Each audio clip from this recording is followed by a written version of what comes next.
Right, hello everyone. Thank you for joining us today. This is our first digital Jobs to be Done meetup.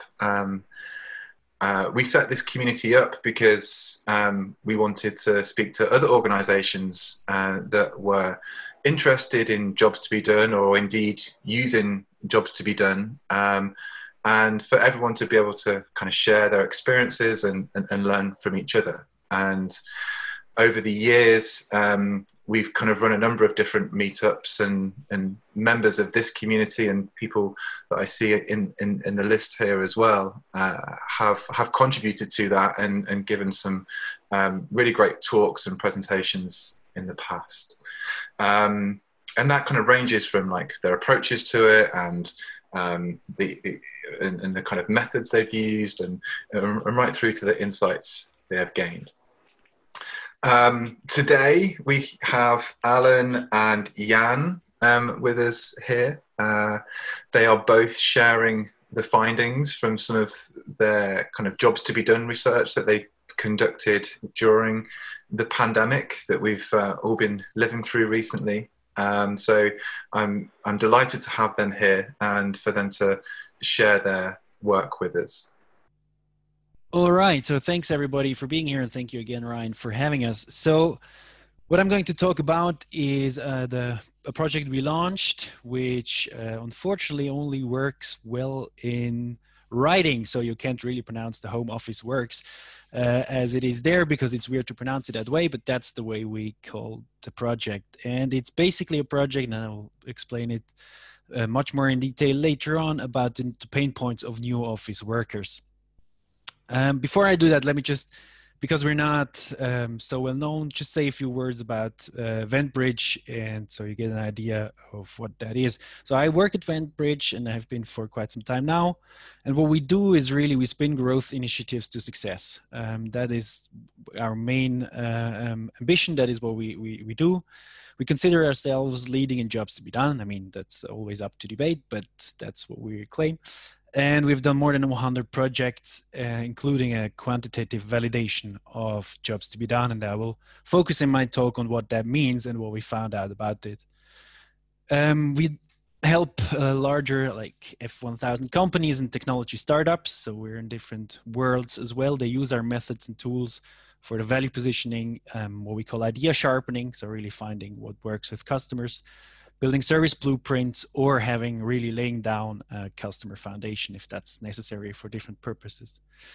Also, we're offering on the project job to be done coaching for innovation teams. So that's kind of what we do and what Vendbridge has been doing over the past years. So to give you a flavor of what those 100 jobs means, it's always nice to have some pictures at the start. So this is kind of to give you a little bit of a flavor of what the jobs were that we were lucky enough to investigate. And it starts with something really nice on the upper left with collecting art, and goes down to really the hardworking operating a power plant on the very right. So this is just to give you a little bit of a flavor. And I think you can also see then later on what kinds of understanding of jobs to be done and what flavor in there is. And what I'm going to do is focus on the job that kind of, as we said, we are all doing, like the literal job. And the question of our home office works study was, what are the pain points of newborn home office workers? Because what did to office workers, what did COVID do? It radically changed the circumstances of the job to get your work done. So of course, everybody who's here has had that experience. You work in an office, then the COVID measures and lockdown gets into place, and that radically changes the circumstances of how you get your work done. And it pushes you into working from home or from another location where you're not in the office. And we thought that's a great opportunity to really capture the pains of the newborn home office workers. So what has the change in circumstance done to the job? And I will talk a little bit about that. First of all, there were four key reasons why we launched this project. So the first one, and I'll say a little bit more about this later on, was really to give the community, the Jobs to be Done community, kind of a behind the scenes insights on how we apply it. And there's different ways of doing Jobs to be Done, and we just kind of wanted to open our books and let them know how we do it. So we did several meetups in Zurich where they kind of could watch what we do, and we explained it. But they also contributed, and I will then show on how, in what sense. The second one was to give companies inputs that help the newborn office, home office workers to perform. The third one, of course, is to propagate Jobs to be Done thinking in general, and of course our approach. But it's also nice, as the fourth reason, to keep ourselves kind of maybe not on top, but at least involved in the discussion. So it has a motivating effect, and you're always looking out for it, and it keeps you talking about it, because that's just, it's a topic that everybody is talking about, and it's always nice to be investigated yourself. Okay, so how do we do it? Usually when we apply Jobs to be Done, we do this in the 4 phases that you see there. The 4 phases are frame, discover, spin, and develop. So at the beginning, you have to frame the Jobs to be Done project. What is it about? What is actually the job you want to try to focus on? You go into the discovery. That is 2 steps. You do a qualitative exploration, and then you validate it quantitatively, depending on the needs of the project. And then we go into spinning. So that means taking the results of the discovery phase and spinning ideas or projects that are there to match the pain points that we found in the market. And then the last step is developing actually the solutions. So what you see on the very, very right are those meetup bubbles and design thinking camp bubbles. So these were moments where we kind of opened our books and invited the community, the Job to be Done community in. So they helped us build the first hypothesis of what actually the Job to be Done looks like or could look like. They helped us with the target group definition, and they helped us recruit people that we could talk to. So what we did is, first in the discovery, we talked to 25 people, did an interview with 25 people to uncover what we call value metrics, and you will see in a moment what that is. And they helped us then as well to recruit, so about 142 people to identify the pain points. So we have the qualitative exploration that we then went on to validate. What I will be focusing on is that part. So really the quantitative validation and what that means and what we found. So first of all, what does quantification mean, or how do we understand this? So on the left-hand side, you rather see the qualitative part. So what we call the Jobs to be Done hierarchy, which is always a core job, and then it has an up and down level and a left to right axis, as it were. And what we focused on is of course the core job to work. That's the literal job that people actually have. In the circumstance X means we looked at how do people experience it now in their new circumstances at home, and how does that compare to the office situation. Now, what we do beyond talking and validating the Jobs to be Done hierarchy is uncover what we mean, what we call value metrics. So in the middle there, you see the value metric number 33, which is associated with the step work. Is one of those value metrics to be as sure as possible which projects have to be prioritized in the next few months. So what is that value metric?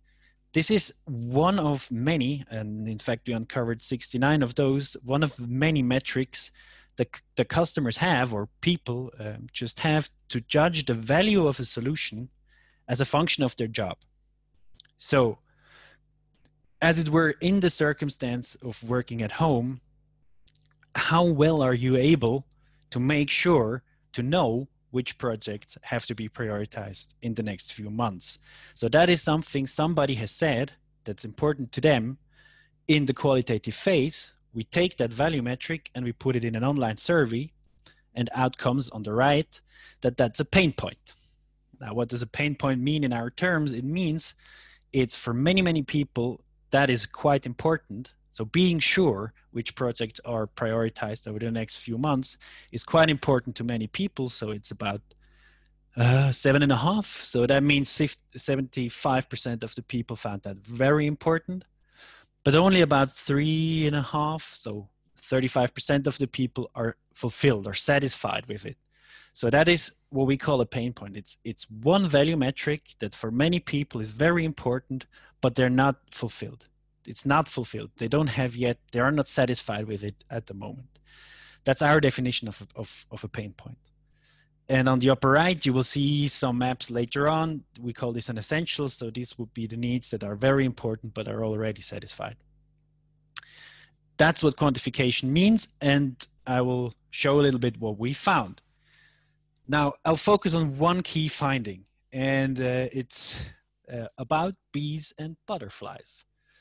So that might sound a little bit strange at the beginning, but you will see what we mean by this from time to time. And I think you can start wondering yourself what you might be. So bees and butterflies are, as it were, two kinds of home office workers, two types of home office workers. First of all, let's talk a little bit about the bees. Working from home is perfect for bees. Bees, they're very structured. So we mean people, but that's a metaphor. Bees, they are very structured. They're very systematic. They know what they do. They go from one task to the next. They usually are quite tidy, and they end their day. They don't have that issue of starting or ending their day, right? So that is an issue we found in the qualitative phase, but rather associated with the butterflies. They don't know when it really starts, and they have a hard time stopping working when they are at home. Now, these are the bees, so really structured working bees, more systematic. On the other hand, there's butterflies. Now, butterflies are more like, they go from one flower to the next, and then they come back. They're much more creative. They work at several tasks at once. They are more communicative and inspiring. And for them, working from home is really, really hard. So what we'll go through now is a little bit make this more tangible. So this is like a description in general, and I'll show how they differ in their pain points and how they might be the same. And that's what I will focus on. Is one of the key findings of that quantitative study. So that's these three questions that I'm going to dive into. How do they differ? In what respect are they the same? And then I'll just talk a little bit about the insights beyond the bee and butterfly distinction. So first of all, we have this. So these are the two value maps for the bees on the left and the butterflies on the right. As you can see, we have about 76 bees and about 51 butterflies in the sample. It's mostly Swiss and German people, just so knowing how you can generalize this. And the first finding that we have whenever we look at such two maps is they differ strongly in the median fulfillment. So the cross means, so the line always means either 50% of the value metrics are above, or 50% of the value metrics are below, or 50% of the value metrics are on the left-hand side or on the right-hand side. So that's what defines the cross, where actually the middle is. And on first sight, you can clearly see there is a difference between butterflies and bees. Butterflies are much less satisfied than the bees. Now that's a kind of a purely formal way of looking at it, and I will go through some of the pain points where they really differ. So what are these points actually, and how are they for the bees and how are they for the butterflies? So let's take the first one. Be measured by the result of work, not by attendance time. So that was something that was brought up in the qualitative phase, and for bees, that's an essential. It's, yes, that's important to them, but apparently that's quite solved. That's okay. They're fine. And butterflies, that it seems, they really hate being measured by attendance time. So for them, it's apparently quite important to be measured by the result of their work, not if they're there at 8 o'clock and click or if they are on time. So attendance time is something, being measured by attendance time is something that is really a pain point for them. The same is then if you look at co-workers should manage themselves. So we found in the qualitative phase very strongly that some people have, okay, now it's a time we have to step up and workers have to start managing themselves. That is really important for the bees, so that everyone gets really organized and they start managing themselves, whereas butterflies don't really care. So this seems to, if you stretch it a little bit, say that bees have an expect or a strict work ethic, and butterflies are more on the result focus or more result oriented. For them, it's the output. Now, what other differences are there? This is something we found very, very interesting. So in a sense, bees struggle with reading emotional clues. So here we are talking about mostly remote conversations, so over video calls. Bees seem to struggle with reading emotional cues, while the struggle for butterflies is sending them out. So if you look at the upper one, to assess the emotional state of the person you are talking to, that's a pain point for the bees. So that is something that's important to them. They want to be able to assess the emotional state, but they don't seem to manage. So it seems to be hard for them. Whereas for the butterflies, that is neither important nor fulfilled. So we call this a sleeper. That's really, that apparently isn't the problem. Rather, what the problem for the butterflies is assessing how what you say is being received. So that's kind of a very interesting, we think, maybe distinction in terms of empathy or how that plays out. And just maybe the last really strong difference. So inside versus outside, internal projects and topics. For butterflies, that's really a distraction. So what they really want to do is they don't right now at the moment want to focus on internal projects, but rather on the market and how that has changed. For bees, that seems to be fine. That seems not even to be a problem. So that is just to give you a little bit of a sense on how they actually differ and how we came up on the description of the bees and the butterflies. In what area are they the same, right? So they are not just completely different and not just two very separate groups. They are the same in terms of alignment as a key pain area. So this isn't unique to the bees and the butterflies. No matter how you look at the data that we gather, alignment is really, really a pain area. So that was difficult before, and we know that alignment has always been an issue for many organizations and teams already, but we believe that it's gotten even worse. It's even stronger, and both bees and butterflies see that. So the key pain point for almost no matter how you look at the data is noticing as early as possible when others are working in a completely different direction. So once you're at home, it's much harder to assess if you're not aligned, if you start working in a completely different direction. The same is with the prioritization. So what is actually a priority in the next couple of months, and the loss of efficiency because tasks and expectations are not clearly formulated. So that's a shared pain area. They both struggle with this, which seems to indicate that that's a problem for everybody. And what is also very nice, both agree that, well, very nice. That's just one way in which they are the same. COVID-19, they both agree, will change customer behavior and markets, but they both don't know how. So in a sense, they both want to address newly emerged customer needs. They want to identify and adapt the assumptions they need to change, but they don't know which ones. So that is, again, this for both, for the bees and the butterflies, that's a pain point or a pain area. And in that respect, so they are the same. Okay, that was a bit of a tour, as it were, around bees and butterflies to give you a little bit of an idea of how they differ. So what we learned is butterflies are much less satisfied. Alignment is a key pain area for both. Bees, they rather have and expect a strict work ethics, and butterflies are a little bit more relaxed. Bees struggle with reading emotional cues, while butterflies struggle with sending them out. Internal projects and topics, that's a distraction, purely or almost purely a distraction for the butterflies. And COVID-19 will change customers and markets. That's where they, as it were, agree.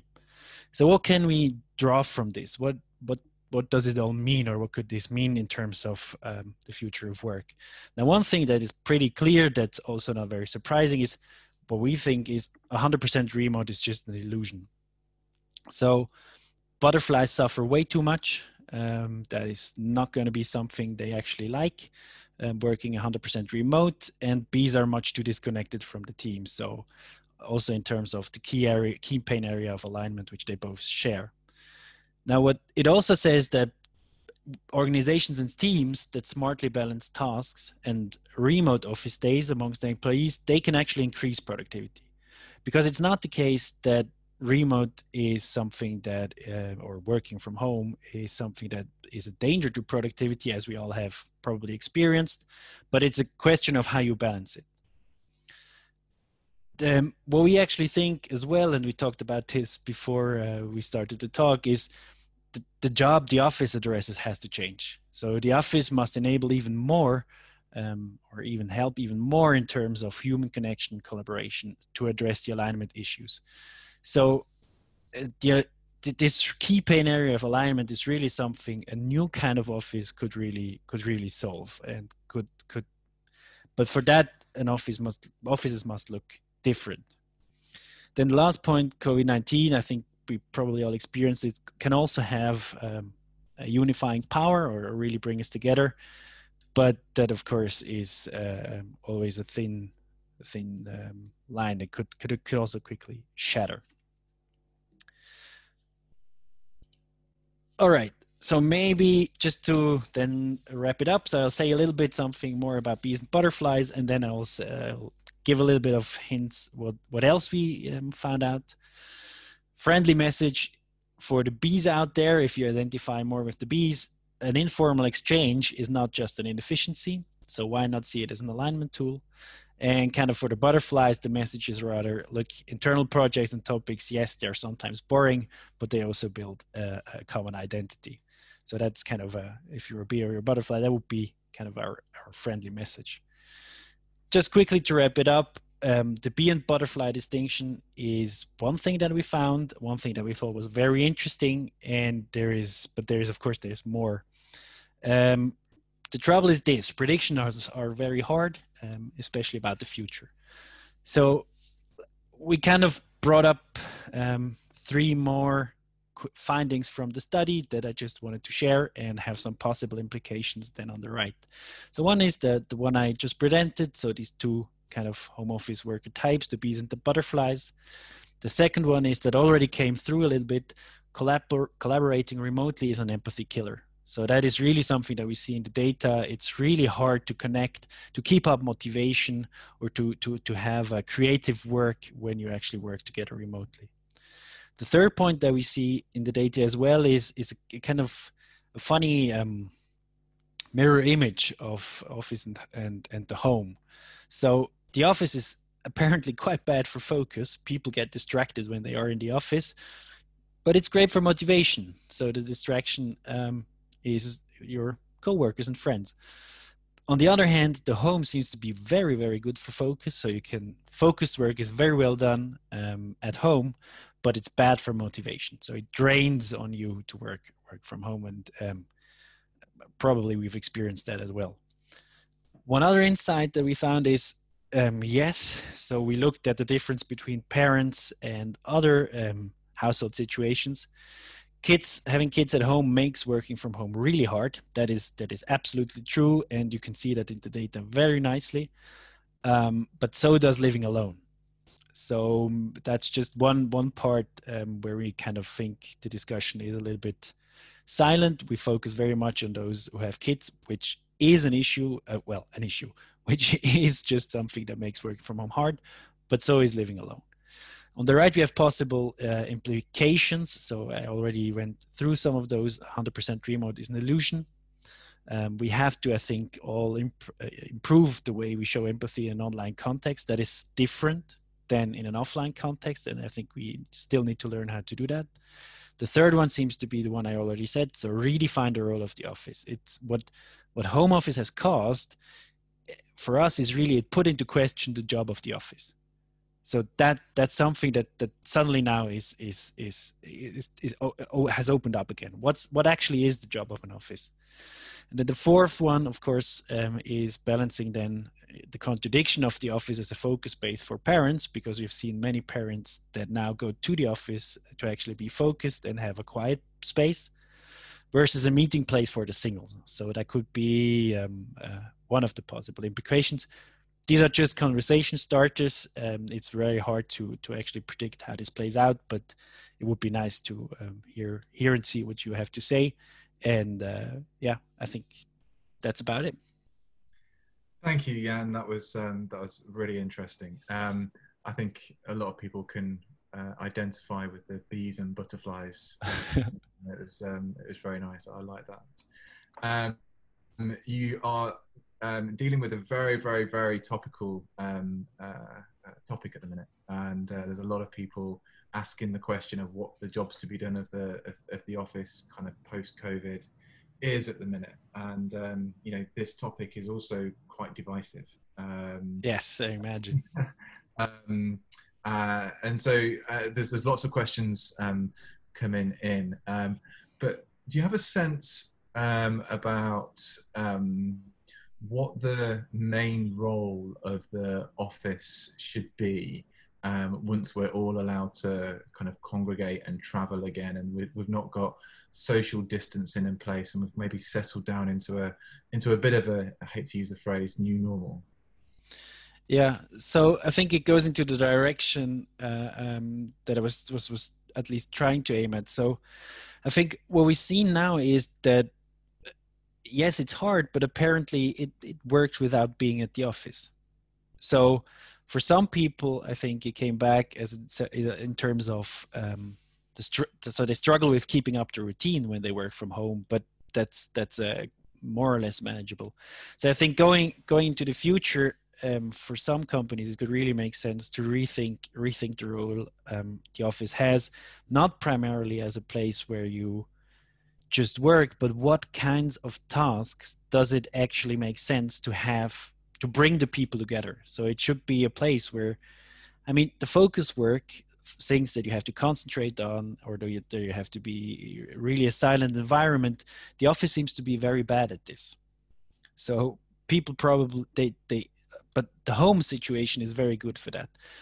What the office could be in our review is much more of a motivational, that really bringing the team together and helping in collaborating and working together. So what we see is working at home that drains on your motivation, but being in the office that's a motivating factor. So it's that, I think, that social aspect, which is not just an inefficiency, which is not just something that's not work, but it really helps in terms of alignment. So if it would go in that direction, I think the office would do a good job. I don't know if that helps or answers the Yeah, question. no, I mean, it certainly helps. There's a question here from KM about, I'd be interested to understand if there were any major differences between managers and non-managers. Ah, that's a nice one. Yeah. So we looked at the difference of people that have team responsibility, so that are actually leading a group of people, and people that don't. And there are differences. So let me just think a little bit so I don't say the wrong thing. I think the key element that we found is, in a sense, the problems are experienced by the people who don't have team responsibility, but the leaders still kind of have the hope of everything is going to go back. So all those alignment issues, all those issues of understanding each other, and there was one in there which was very nice. For example, that people don't get overlooked. So you're in a big meeting, there are big people, there's many people on the call. If you don't have team responsibility, you seem to have the impression that people get overlooked. They want to say something, but whoever leads the meeting doesn't let them speak. For team leaders, that's not an issue at all. So it's kind of our message there would be a little bit of a wake up call. I think many team leaders now have actually heard it. So we did the study was in June, I think June, July, something like that. So I think there a lot has happened, but it's really kind of a wake up call for team leaders. So the problems are there, and it's not going to go back to how it was before. And I'd be interested to see if we can do a mix of remote and in the office. I always found that Yeah. personally quite difficult pre-COVID, but that was before we got conditioned to making sure onto Zoom and all of those things. Yeah. Yes. Anna has a question here. She says, the quantitative portion of this approach appears to depend on people self-reporting in a survey. What's important for them to be productive? How good are people at self-reporting on what they need to be productive? Do people know what they need to be productive, or could they sometimes be wrong? When we're running quantitative research for jobs to be done, is there anything we can do to mitigate self-reporting bias? Yes and no. So in a sense, of course, you always have that problem. So you always have the issue that people, yeah, that they report in a different way, or they maybe say what is socially acceptable. That's just a fact, and I think we have to factor that in. On the other hand, it really depends on how you ask them, and it really depends specifically on how you formulate the question. So it's not the case that just because that can occur, you cannot make it manageable. And I think where people are really bad at is judging solutions. So if you present them, if let's say, for example, what would you think about Zoom adds the feature X? And then that's really hard because they have to imagine something that they don't experience. But if you ask them what we call value metrics, they're completely free of a solution. We don't tell you how to do it. They don't, or they're linked to a certain job, but they're not linked to a certain solution. And there we tend to think that people are quite able to give a good answer, and they're rather honest, or it's a numbers game then in the end. So people, yes, they tend sometimes to give different answers, but at a certain amount of people, you overcome the ones that just, yeah, that lie to themselves. As always, there's always people in this community that have lots of questions about kind of approach to jobs to be done, and methodology, and all of those things. So I'd like to kind of bring Alan back into the conversation here. And I think where we also kind of develop things further, is because that's what a good theory should do, is keep on evolving, is absolutely with the complexity. So if you remember the hierarchy that we showed, I mean, that's kind of a model that we use, and it's a rather simplified, I showed a simplified version of what we actually used and what the actual result was, but it has many different axes, and it's kind of a one way of how we see. It's a tool for us to actually understand where which bit of what job and what job step fits. And that is much more complex than just, I don't know, a 3 or 4 step approach. And there are also things that we know that we don't capture, that are just related to a step. But that's, you know, any good model is never reality itself. Now, for us, as it were, the willingness to hire is a kind of a, I mean, we would always link that back to what a pain point is. So what you need is a promise to solve my pain. That's when I'm going to move. That's when I'm going to buy. That's when I'm going to listen to you. That's why we are so focused on finding out what is actually the pain. And the quantitative part is most related to the question, okay, what are you going to do later on? So if you, for example, have quite a big investment down the road, you need to be a little bit more sure than just talking to 20 people. And that's kind of a way of making sure that your assumptions are better than just the qualitative part. With all the discussions, with all the constraints, with all the issues that come with quantitative studies themselves, that's, yeah. So we have a saying where when we show these things that we usually work in is, market research is the worst of all methods to find out the truth besides all others. So yeah, it's never just, we build a model, and models are always false in a certain way, but they help you to do some things. And sometimes it's good to have that model and to have that reassurance that 500 people said that and not the other thing. So that's a little bit how we see it. Yeah, I agree. And if you're kind of using jobs to be done to inform product design, then actually carrying those jobs through into a product iteration cycle, and do some user and Yeah. start to test on those jobs as well as some of the kind of design patterns that you've used is actually incredibly helpful for deepening your understanding of the jobs to be done you're solving and how you go about solving them. Yeah, absolutely.